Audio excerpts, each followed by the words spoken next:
Our final segment tonight, Brian, let's jump into, we got a couple of things we want to talk about, some key takeaways on both sides of the football, as well as some key moments from the game and the way things kind of transpired and the way it kind of changed the momentum or whatever. So we're going to talk about that as well. So let's start with our key takeaways from the offense. And we talked a lot about the offense, obviously, already, and the keys. So we don't want to repeat ourselves because there's plenty of meat still on the bone, but we do want to talk about the offense as a whole in this segment.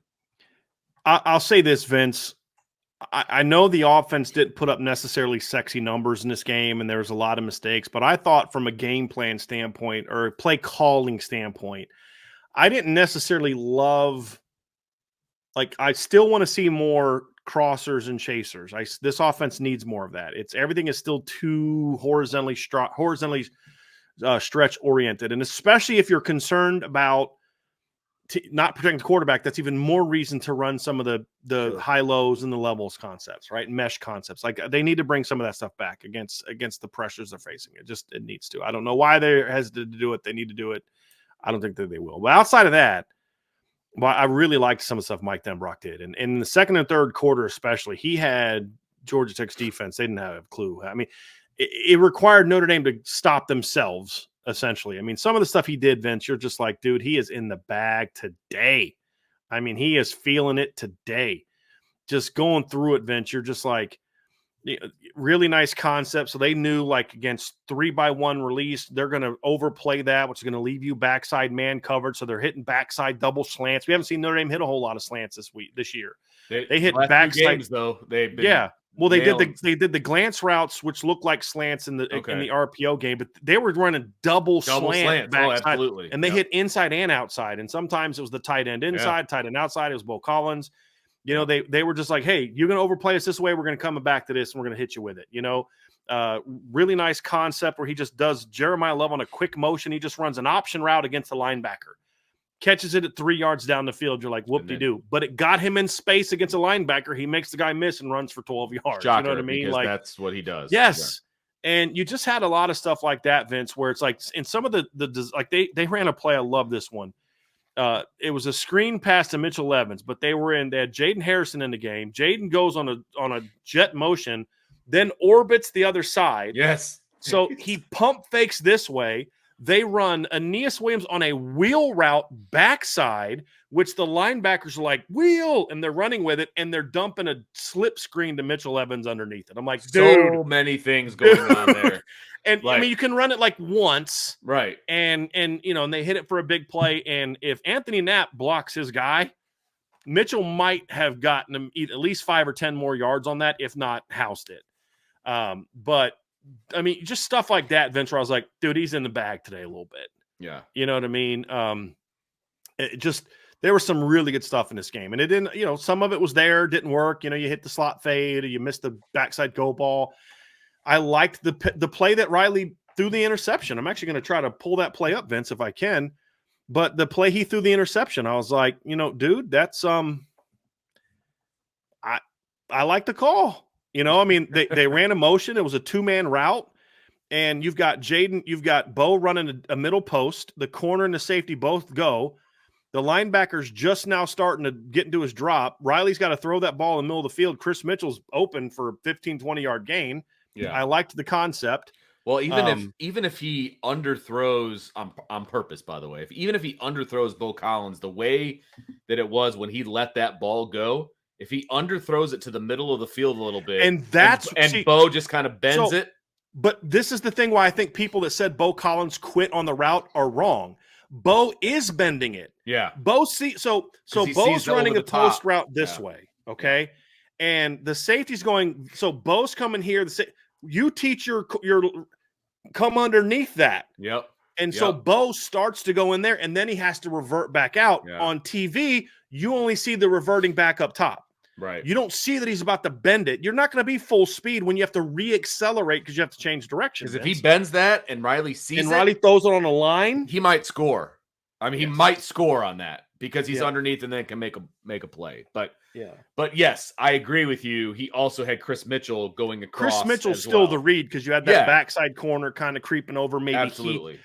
Chris Mitchell's the read on that. Yes, I completely agree with you. But he had two guys that he could take the check down. To. I mean, correct. But but the play call I liked. Yeah, I liked the play call. The execution just wasn't necessarily there. Right. So agreed. I mean, they did some pin and pull stuff again. Ran a lot of inside zone. Did some things to kind of protect. They ran a lot more duo in this game, which was a bit of a tendency breaker, Vince, because a lot of times when they're putting their double tight backside, they would run inside zone back to that. But this time they ran duo to it, which is definitely a different aiming point. It went for a big gain. I think the second big gain by Jadarian Price. I think it was the second one. Maybe the third one was duo. I believe it was duo. Okay. So you saw that in this game, but I just thought Denbrock was really on his game in the second or third quarter. And the reason that we didn't see as much in the fourth quarter is just because I thought the O-line just kind of collapsed. The play of the O-line just collapsed in the fourth quarter. But, I mean, second and third quarter, Georgia Tech could do nothing to stop Notre Dame. Notre Dame stopped themselves a couple times, but they could do nothing. And Riley was just dealing. And, so he throws the pick, right? And then comes out that next drive, 8-yard completion on a slant route.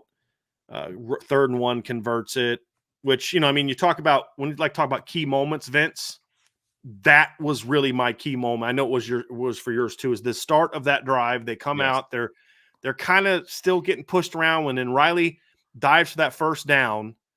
And then the next play, you have a nice inside run by Jeremiah Love that goes for a big play. And it was from that point on, I really felt like the offense started to kind of roll. That drive coming out. And a lot of it was because Riley was just straight dealing. A lot of it was quick game, making good decisions, but they run a quick draw. Jeremiah Love makes the guy miss. You go for 10 yards. And then after that, dude, they were just, they had no answers. The next play is that little option route against a linebacker. Jeremiah makes him miss, gains 12 yards. You come out they were mixing up personnel pretty well. Next play, Jeremiah busts a run outside for a solid gain. They were just moving. The next slant route, they throw a backside slant route to Eli Raridan. They did a burst motion, so you're in a 2x2 alignment. Aeneas Williams is to the left. He does a jet, a burst motion, not a jet. It's a burst. He just takes off running to the right before the snap, which does what? It gets Georgia Tech thinking, uh-oh, and they just bang a slant route backside to Eli Raridan. It's not like these are huge 40-yard gains, but it's just 9 yards, 8 yards, 10 yards, 12 yards. It's methodic and it's soul crushing when you're a defense. And it gets you on your heels big time. Yeah. Big absolutely. Time. And then the very next play, Vince, is when they came back to that orbit motion to Jaden Harrison with the wheel route and the slip screen. And it's 3-on-1. You got to block one guy. Dude, he just next play, they're in 20 personnel next play, 2 backs. Doesn't go anywhere because I still don't understand why they give the ball to Devin Ford. I love Devin Ford, great kid, but just they come back on another orbit pass, then the orbit next motion with Jadarian Price, bang a backside slant. And he was in his bag, man. It was really impressive to see.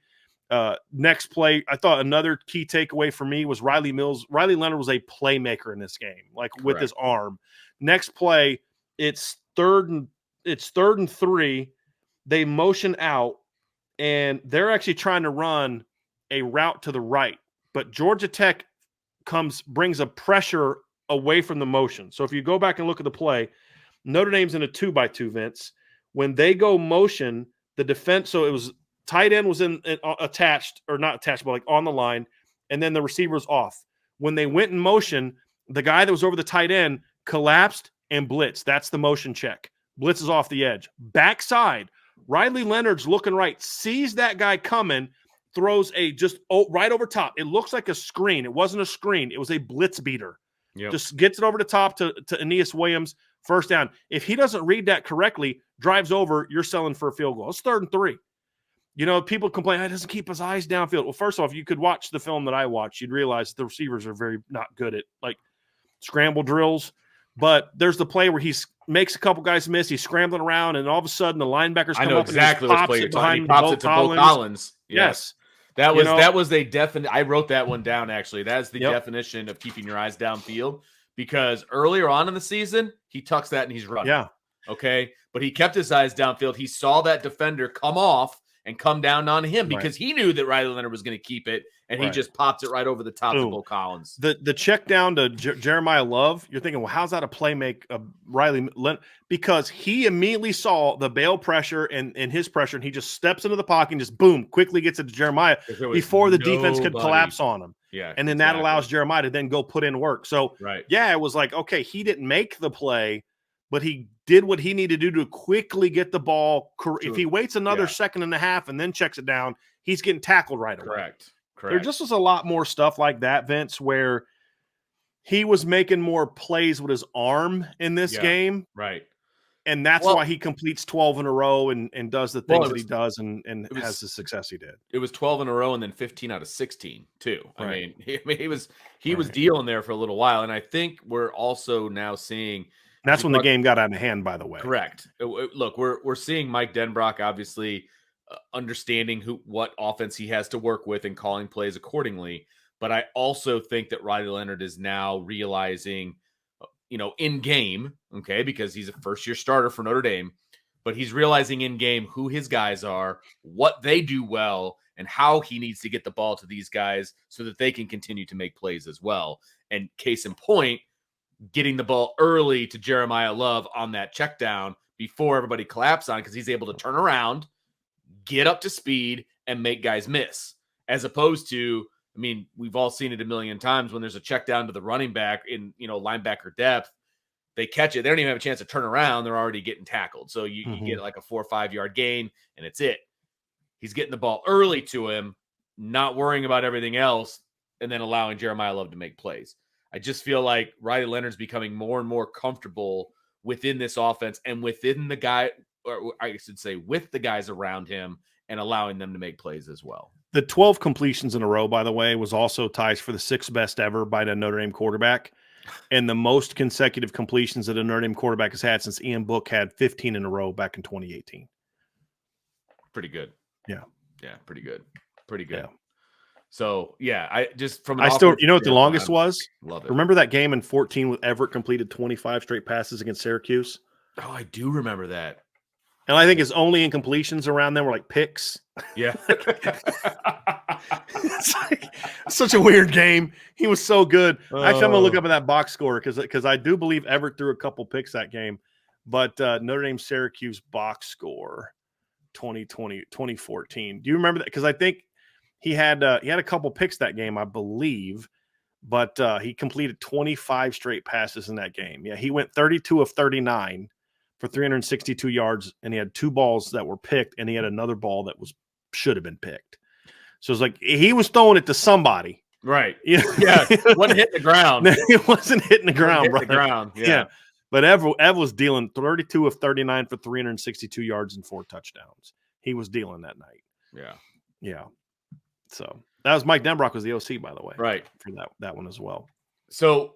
We kind of touched on some key moments in there. Yeah. We kind of did the whole thing. So let's talk defense, right? Let's talk about some takeaways from the defense and some key moments defensively for this team on Saturday, because there were a few for sure. And I know you're going to talk Jaden Osbury here, and we're going to talk about some other items as well. Well, just overall, Vince, this defense is showing me a lot of character and recent weeks, and we saw it in this game as well, right? Like guys go down, and it's always like, well, okay, you lost Boubacar Traore, so it's up to Josh Burnham to save the day. Right. You lost Benjamin Morris and up to Leonard Moore to save the day. And it's not, though. I mean, Vince, you and I both played and coached football at different levels. People in the chat, a lot of them played football. Some have coached football. When you lose key players, it's not just the next man in. That's a very simplified explanation for what has to happen for you to be okay. It's, okay, Leonard, you got to go do your job, but Xavier, you got to raise your level of play. Christian, you got to raise your level of play. Adon, you got to raise your level of play. Hey, best way to protect this secondary that's a little beat up right now, hey, Riley Mills, Howard Cross, Josh Burnham, Bryce Young, how about you guys go out there and get after that quarterback and don't get him the time to pick on our young corners, right? And we're seeing a lot of that, Vince. Hey, your best pass rusher gets hurt against Louisville. Where's your pass rush going to come from? Riley Mills and Howard Cross, like, we got you. We got you, coach. Don't worry about it. We can't come off the edge. We'll come up the middle. Don't worry about it. Kingston's making plays off the edge as a third down pass rusher. You know what I mean? Like, it's not just about Leonard Moore has to step up, which he did very well again. Second game in a row, I thought he's played very well. But it's other guys got to step up and make plays. And that's the thing that Vince, when I watch this football team play, you say, you know, you questioned the football character early in the season. Yeah. And the way that they've responded defensively to all of the adversity, the loss, the offense struggling, injuries, and all that kind of stuff has really been impressive. It's been really impressive. And you're seeing veterans stepping up. You're seeing young players stepping up. It's been fun to see. But the thing that my biggest takeaway, Vince, is these young football players do not play like young football players. This is what happens when you recruit elite talent. And I don't care what the recruiting ranking said.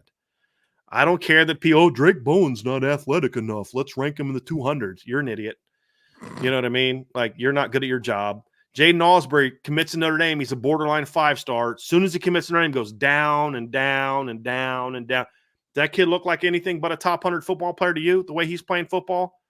You know, like, I tried to tell y'all about Benjamin Morrison. We tried to tell y'all about Adon Schuler, right? I mean, how many times did we sit here, me and Ryan, talking about how good we thought Adon Schuler was? How many times did you guys hear me talk about how much I love Leonard Moore as a football player? I don't care what the recruiting rankings say, right? These guys are freaking top-level elite football players.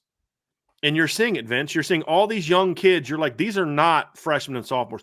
Jaden Osbury played very little football last year. Drake Bowen actually played a lot of special teams with very little defense. Right. You know, Christian Gray played a decent amount last year, and had to step, so he played. Adon Schuler played no meaningful snaps at safety until a bowl game against a team that in El Paso, Texas, that nobody really cared a lot about. Played no other meaningful snaps outside of that. And you watch these kids play, Vince, they look like sophomores who've played very little football to you last year. Right. You know what I mean? Like, exactly. Josh Burnham misses a month of football, and he's come back in first 2 games back. He's played the 2 best games of his career. Like, that shows me character as a football team. And this game was a perfect example, because what was the question? I don't know if you guys talked about this, Vince, but we talked about it. Trevor and I talked about this. There's a breaking point to where you can lose too many guys and you just can't answer the bell anymore. You know what I mean? Like, where your level of play is going to fall off. Is Benjamin Morrison that breaking point? Well, for at least this game, it was not. Right. It was not. Yep. And because why? Not just because Leonard Moore stepped up, because everybody around him stepped up. You know what I mean? And that was fun to watch. But also, I'm just watching Drake Bowen and Kingston Viliama Austin, Jaden Osbury, and I'm just like, this is just a disgusting. You're watching Christian Gray and Adon Schuler. And I mean, think about this, Vince. You're counting on, in this game, Bryce Young, Drake Bowen, Kingston, Jaden Osbury, Christian Gray, Leonard Moore, Don Schuler as not just, nice road, but guys that are playing a ton. I mean, RJ Oben started, Bryce Young played more snaps, right? Jaden Osbury, I think, was second on the defense or barely third on the defense in snaps in this game, I believe, right? Because I had that on the board earlier today. I believe he was right behind. So if you look at the snap count at linebacker, Vince, Jack Kaiser had 35. Kingston, no, that's sorry, excuse me. Jack Kaiser had 33. Drake Bowen had 30. Jaden Osbury had 30. Kingston had 28. These aren't guys just playing some rotation snaps. Right. These are young guys playing legitimate, we're counting on you minutes. Snaps, I should say. And they just ball, dude. They're so good. Like, you can't tell me that wasn't a top 10 recruit. Literally, some of those recruiting services did not think that class was a top 10 class. I will say, from watching this defense, and one of the big takeaways for me defensively, and a lot of it, honestly, was some of it was pre-snap, some of it was obviously during the plays and things like that. This linebacker core, and it's kind of piggybacking off of what you just said, they look incredibly comfortable with each other, no matter who it is that's on the field together, whether it's Drake and Kingston, whether it's Kaiser and Drake, whether it's, Osbury and Kingston. Like, there were all kinds of different combinations out there. There's no well baked, like, okay, well, he's got to be out here with him and he's got to be out here with him. Like, that's not a thing. No. Like, these guys are all out here together and they play so well together. It's almost like it's the same two guys playing all the time. And they didn't early. They No, were like early. that's Like my point. yes, you're That is correct, my Vince. exact They're point, getting yes. there. There was a snap where I think I saw Jack Kaiser and Jaden Osborne on the field together. Yes. Like, well, who's the mic? Right. Doesn't matter. Doesn't matter. And they're both and I believe it was and that I thought Jack play. played pretty well too, by the way. He did. Yeah. I think it was that exact play actually, where a guy goes in motion and those two are on the field and they both shift at the exact same time. They look like mirror images of each other when they shifted over. Like, it was like, wow, these guys, they're dialed in. Like, these guys are dialed into what is happening in front of them. Yeah. And that was across the board for the linebacking core. It was a huge takeaway for me because this is the first time that I've actually seen that on a consistent basis from start to finish in this game. And it's exciting to watch. Yeah. And Drake just keeps getting better and better and he is better. Playing with such confidence right now. I don't think any of the linebackers has improved more from game 1 to game 7 than probably Jaden Osbury. But Drake is right behind him. Yeah. And just how much better he looks now. Because against Texas A&M, Vince, I mean, one of the big plays of that game was Drake just blowing a lead block. Sure. Remember that? Yep. But there was a lot of snaps where he was kind of like tentative and not going downhill because he wasn't sure what he was doing. It was his first meaningful snaps of his career. Wasn't quite sure what to do. But as he's gotten more and more experience, bench him, play this guy more. Right. No, play all of them. Just let them learn. Let them cook a little bit. And now you watch him. He's making play. And it's not even like, play him over Kingston. No, keep doing what you're doing. Play all of them. Because they all played what? Play all 28 and 33 snaps. Yes. Like that's and some of Kingston snaps are actually as an edge rusher on third down. Sure. Which is fine. Okay. Because he's really good at it. Yeah. Okay. You know, and it's just like, dude, this group of young linebackers of Drake Bowen, Jaden Osbury, Kingston William Asa is just phenomenal. And then next year, maybe you throw Preston Zinner into that mix. Maybe you throw Madden Faramo into that mix. Maybe you throw Anthony Sack into that mix. I mean, you know what I mean? It's like, it's just going to keep getting better. Right. You know, and if you're recruiting Madden Faramo, it's not like, gee, I don't know, coach. You got all these young linebackers. I don't know if I'm going to be able to play. You show them this stat sheet from this game. Correct. My top, and Jaden Osbury played, or Jalen Sneed played 18 snaps. Right. 5 linebackers played at least 18 snaps. 4 linebackers played at least 28 snaps. If you're in the top 5, you're going to play every week. Yep. If you're good enough. A 2-linebacker defense. Do it. Yeah, exactly. And a 2-linebacker defense, Vince. Correct. So it's just fun to watch these kids because, like, you're like, we said before the season, we're going to find out if Marcus Freeman and we are good evaluators of these classes. Are they as good as we thought they were coming out, or did we miss? Sure. And I'm like, hit. I mean, it's like their hit rate on defense, and part of that's great coaching. Sure. But they're not, Drake Bowen's not running sideline to sideline on Saturday, blowing up jet sweeps, and Jaden Osbury, look, because like those are they had 2 of the momentum changing plays, Vince. So can we kind of transition into that? Yep. Early on, they're running the offense is running, going pretty good.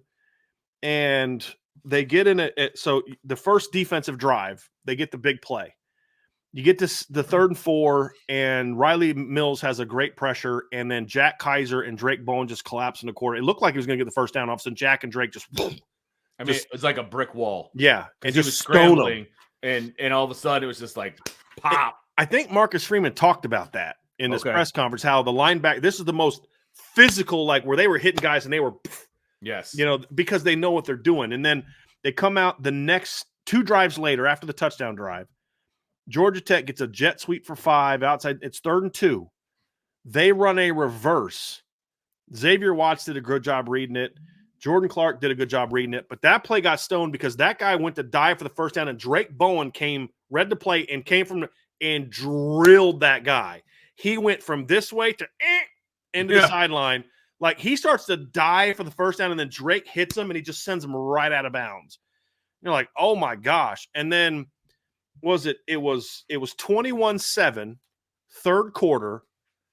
They get a drive here, and all of a sudden it's 21-14. They're in the red zone. They're in the red zone. 3rd quarter, it was 21-7, right? Yeah. Is the score? Yeah. They get a touchdown there. It's a 1-possession game in the 3rd quarter. and they run a play that it was the play they got the 60-yard pass play on, I believe, wasn't it, Vince? Yeah, I believe so. So it goes for 60. Let me find that series here. Was it the third defensive series? It was third defensive series. Yeah, it was right. They hit a 60-yard gain, blown coverage. They get 3 yards on a read zone keep. It's 2nd and 7. Yep. They run a jet sweep to Eric Singleton, who's really good. And it's Jaden Ausberry and Eric Singleton in space. If Jaden misses that tackle, it's a touchdown. It's maybe Xavier Watts catches him inside the 3. Maybe. It's probably a touchdown. And he just he was patient. He was athletic. And Eric Singleton tries to juke him, and he's like, not today, brother. And he just stones him. And then when he hits him, and like buries him. Yeah. Pushed him back that was a 5 statement yards. play. And then the very next play, Bryce Young has a pressure that causes the guy to step right into Riley Mills' arms, and just blows the play up. And then they have to attempt a field goal, and it gets Bryce Young blocked. It gets blocked. Like that that was like that blown coverage was like the only hope they had the whole second half. Yep. Hey, they're dominating us. They've been dominating us since the middle of the second quarter. We haven't done anything. Hey, we got a chance here to get back in this game. And Jaden Osborne's like, no, you don't. And then Riley Mills and Bryce Young say, no, you don't. That play right there, more than any other play, was the game-changing, game-winning, put it away, sorry, guys, you had your chance, ball game play by a sophomore who doesn't even start. But Al Golden said, I don't care if he doesn't start. This is his series. Because Al Golden doesn't say, oh, shoot, they got a 60-yard play. Because you know how coaches are. Oh, my gosh, yes. First-team defense. Right. That doesn't exist at Notre Dame. Because when Jaden starts a series, he is the first-team defense on that series. Yeah. And no panic. We're good. Jaden, go make a play. And he read it perfectly, Vince. There was no like, oh, gee, I bit in. Now let me go out. He read it. He read his key. He never bit on this. He just went right out there, makes a huge play. I mean, that changed the game, Vince. Yeah, it's 21-14 if he doesn't make that play. 100%. 21-14. And he blew it up. I mean, that was just textbook. It was just a textbook tackle. It was textbook everything on that play. And then, like you said, it just set up the other guys to do what they needed to do to just shut down that series and keep Georgia Tech off the scoreboard. And that ended up being just absolutely massive in that game. So, yeah, the huge turning point for the defense. Yep. Huge turning point for the game. Oh, yeah, no, absolutely. Yes, 100% on the defensive side. So, right. Because the offensive line was kind of starting to, That's true. That's a good point. How do you handle that? You know what I mean? Like 21-14, now all the pressure's on your offense. Yeah, right. You better go down and score. I mean, that to me, that just the game, just game over. Yeah. Once you stopped them there, blocked field, that sequence of those 3 plays right there completely changed the landscape of this game. You were dominating it. A broken coverage, 60-yard gain, all of a sudden, just like that, lets them say, hey, maybe we got hope. Crowd starts. That's such a dull environment, by the way. Crowd thinks they're about to get back in it, and then just boom, he stuffs the guy for loss, sack, blocked field goal, and that's when Georgia Tech remembered, oh, yeah, that's right. We're not as good as Notre Dame. My bad. Right. We thought for a second we might be able to get back in this, but we're not as good as they are. Their dudes are better than our dudes. Done. Got one more piece of business to get to, Brian. We have a few super chats that we need to get to before we get out of here for the night. Brought a couple of them up early, which we appreciate. Yep, absolutely. Zach Martin has one. He says, thank you for your super chat, Zach. Zach said, glad you're home safe, Brian. Never mess with spidey senses. So did you read that post on the board, Vince? No. So I'm getting ready to get on my plane from Atlanta. Yeah, I'm flying home. And Angela calls me. And you know how much I've flown, Vince. I fly all the time. Yeah.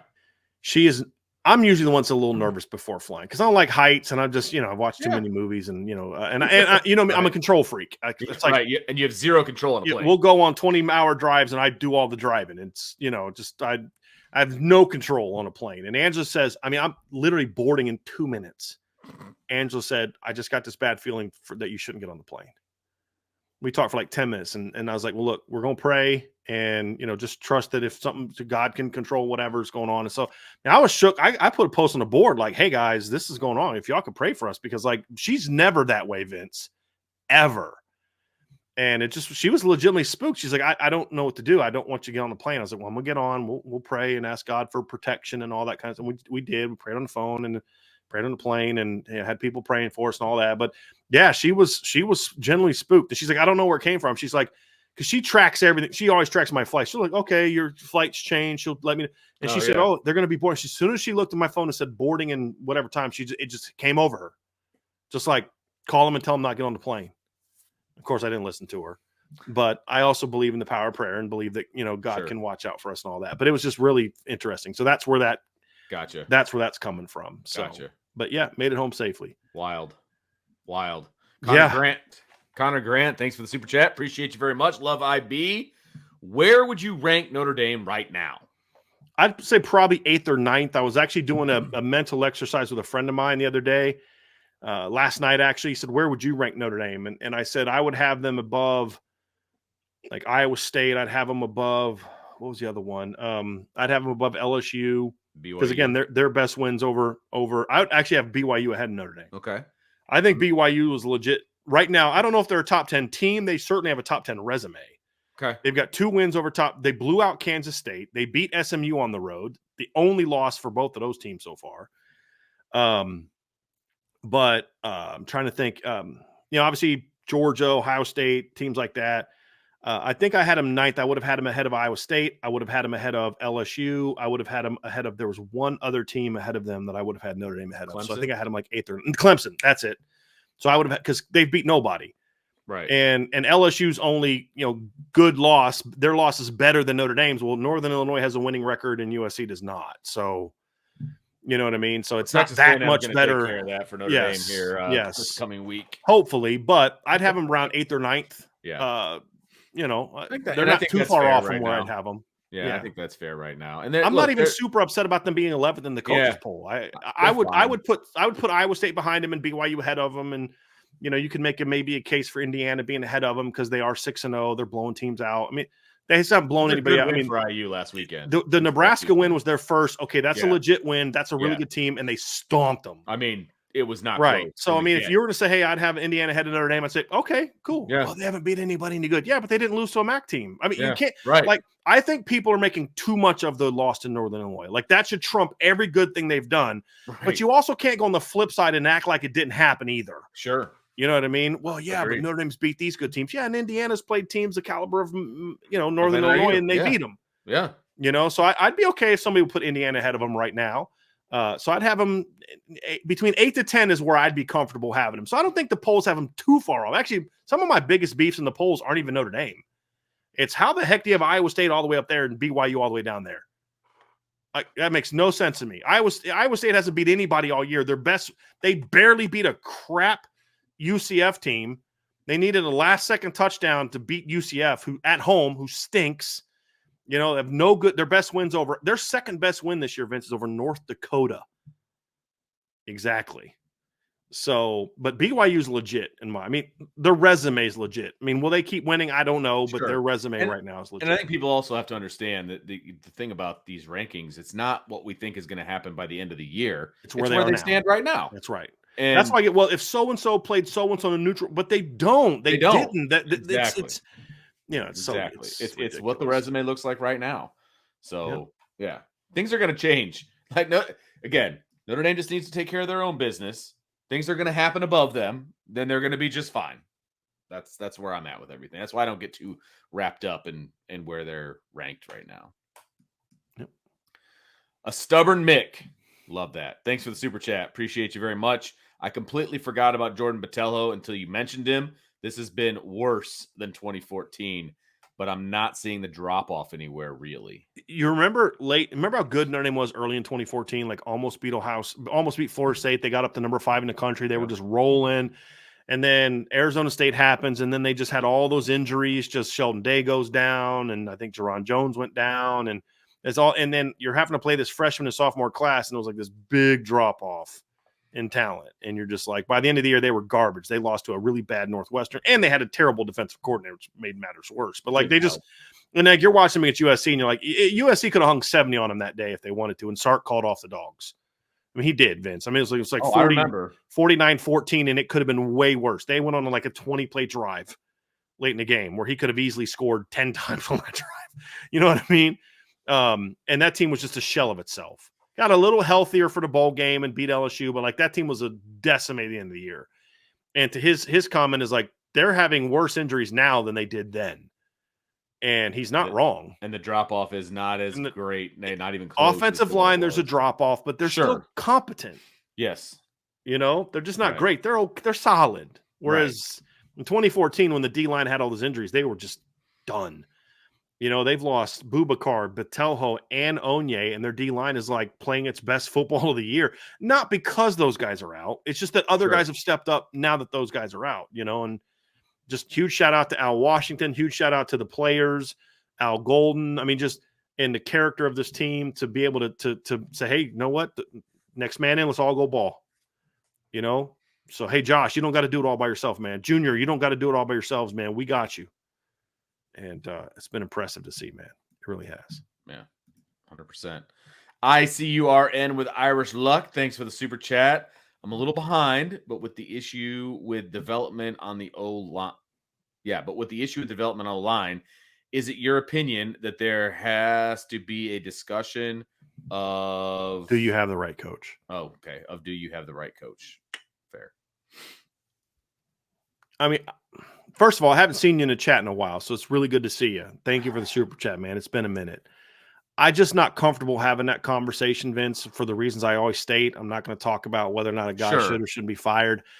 And I'm definitely not going to get into that right now. I do think that's a fair conversation to have in the offseason. Is Joe Rudolph a good enough coach to turn this into an elite off, you know, we're line-driven program is what Marcus Freeman likes to say, right? Well, this is the second year in a row you've had a subpar offensive line.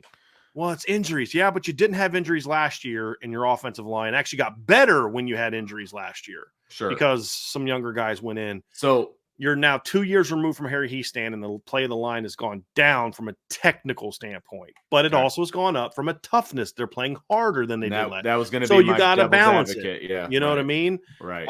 And so it's like, okay, so what would the line look like if he had Charles Jagasol, Ashton Craig, and they were playing Shroff? as tough as they are now with those three guys in there? Like, what does that look like? So it's kind of like, do I love the job he's doing right now? No. I think he should be doing a better job of coaching this line. Yeah. Do not think Anthony Knapp should be playing left tackle. And I'll say this. I think Sam Pendleton is struggling at left guard. I'd be okay if they wanted to kick somebody over to left tackle and slide Anthony Knapp in at left guard and be totally fine with that. Okay, let's see what they can do. Sure. You know, but you can't keep throwing the same group out there and expecting them to get better. You know, if you're not going to do things differently on how you're doing. So that, yeah, they're competing hard, but they're not really, you know, they make changes to correct one thing and then another thing pops up.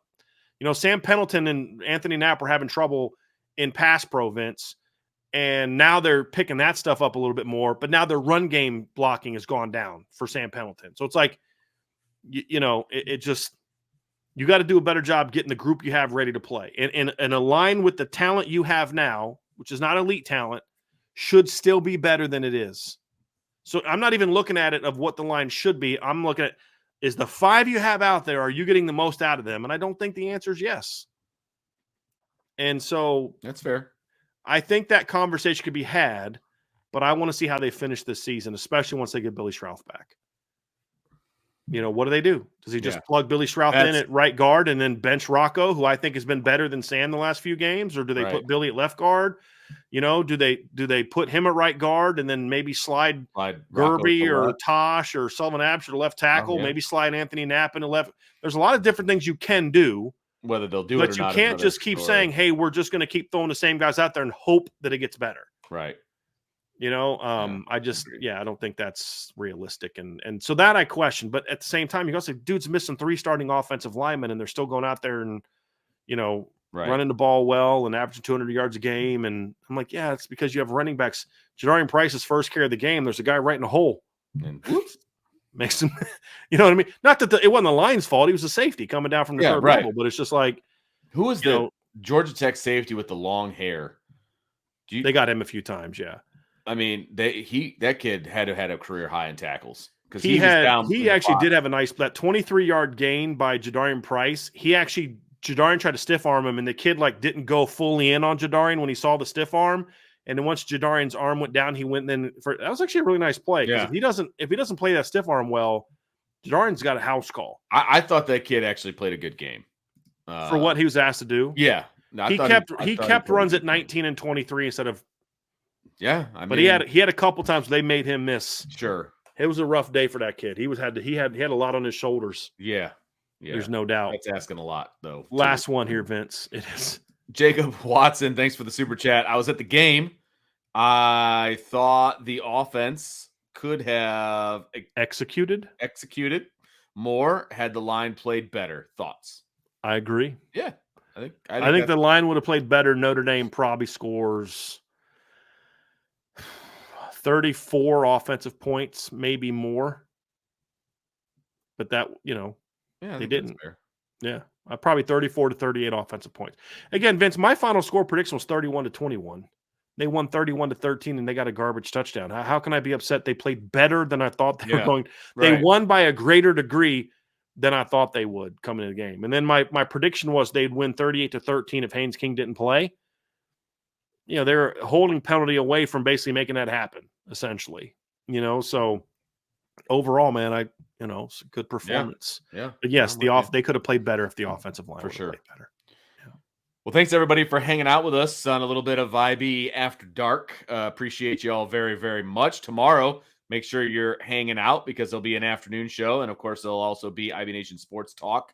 I believe it is the official return of Jesse Stiers tomorrow at 5:00. So make sure you guys tune in for that. And of course, give us a thumbs up. Give us a hit that notification bell, share it with your family and friends, jump on the boards.irishbreakdown.com. And then of course, stick around. We've got all of the stuff that we always do during the week. We'll have another Upon Further Review next Sunday. We'll be back to our regular bat time and bat channel, and we'll be bringing you the film breakdown. So these are one of our favorite shows of the week. There's no doubt about it. We appreciate you guys staying up a little later on a Monday night to hang out with us for Upon Further Review. So for Bryan, I'm Vince. We will talk to you next time on the Irish Breakdown Podcast. Have a great night, everybody.